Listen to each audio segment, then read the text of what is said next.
सबको जय यीशु की। प्रभु क्रिस्त में प्यारे भाइयों बहनों, नवजीवन का संदेश इस शीर्षक के अंतर्गत प्रतिदिन का ईश्वर का जीवंत वचनों को सुनने के लिए, उस पर मनन चिंतन करने के लिए और उन वचनों पर मनन चिंतन करते उसके अनुसार जीवन बिताने की कृपा मांगने के लिए मैं आप सभी लोगों का हार्दिक स्वागत करता हूं।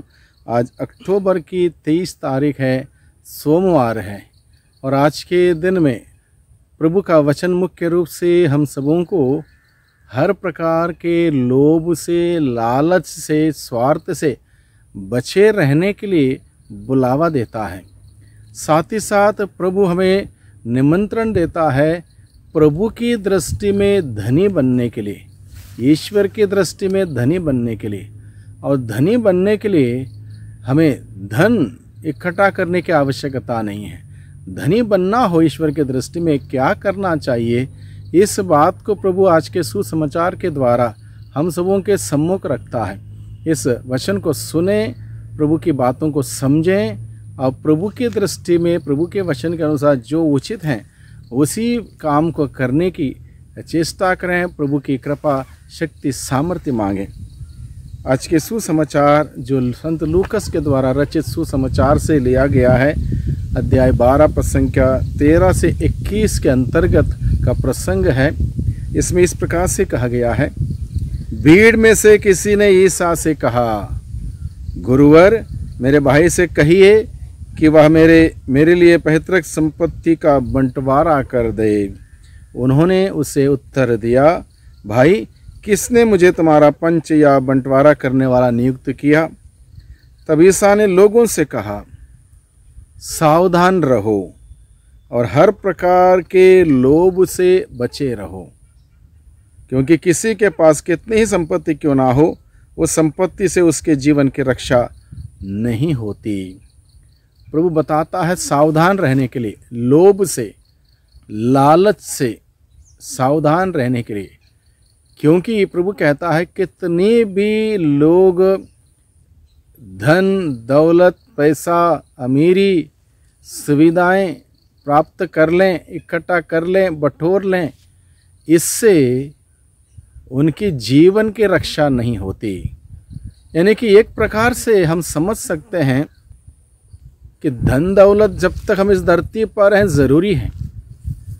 आवश्यकता के अनुसार अगर उसको हम हासिल करें, उसको इस्तेमाल करें, निश्चित रूप से ज़िंदगी बहुत ही सुंदर होगी।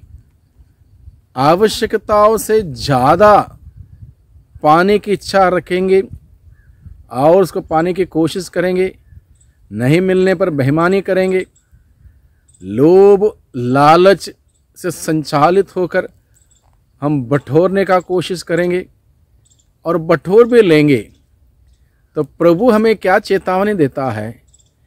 इस सभी चीज़ों से, इन सभी चीज़ों से, धन से या अमीरी से, दौलत से हम अपने जीवन को नहीं बचा पाएंगे।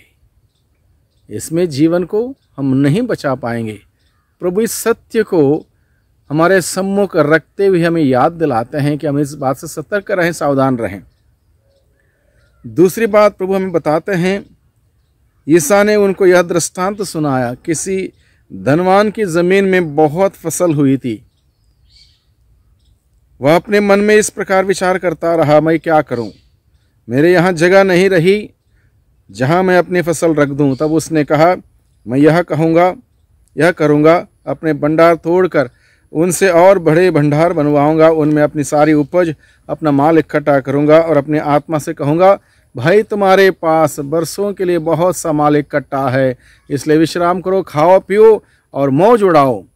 परंतु ईश्वर ने उससे कहा, मूर्ख, इसी रात तेरे प्राण तुझसे ले लिए जाएंगे और तूने जो इकट्ठा किया है वह अब किसका होगा?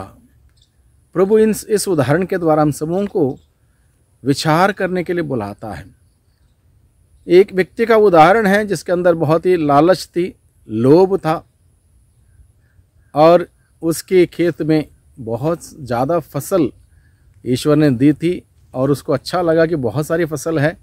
उसने सोचा कि मेरे पास इतना जगह भी नहीं है, इतनी फसल हुई है कि इस फसल को रखने के लिए जगह नहीं, सारे मेरे भंडारों को तोड़ूंगा, बड़े भंडार बनाऊंगा, सब में जमा करूंगा और बरसों के लिए मुझे ऐश आराम करने का पूरा मौका है। और ऐसे उदाहरण के साथ प्रभु आखिरी में क्या बताता है, मूर्ख, आज रात को तेरी आत्मा तुझसे ले ली जाएगी। तो इतना सब कुछ तुमने बटोर कर रखा, वो किसका होगा? और यही बात प्रभु हम सबों को बताते हैं। हम सबों को सोचना है कि हमारा जीवन क्षणभंगुर है। 4 दिन की ज़िंदगी जिसको हम कहते हैं, कोई पता नहीं आज हम हैं, कल हैं या नहीं है, कोई गारंटी सर्टिफिकेट नहीं है। इसलिए प्रभु क्या चाहता, आज तक का हमारा रिकॉर्ड क्लियर रहे ईश्वर के सामने, ईश्वर के वचन के अनुसार, ईश्वर के मूल्य के अनुसार, सिद्धांतों के अनुसार, ईश्वर की योजना के अनुसार मेरा जीवन निर्दोष रहे, निष्कलंक रहे, ईश्वर के साथ मैं जुड़ा रहूं।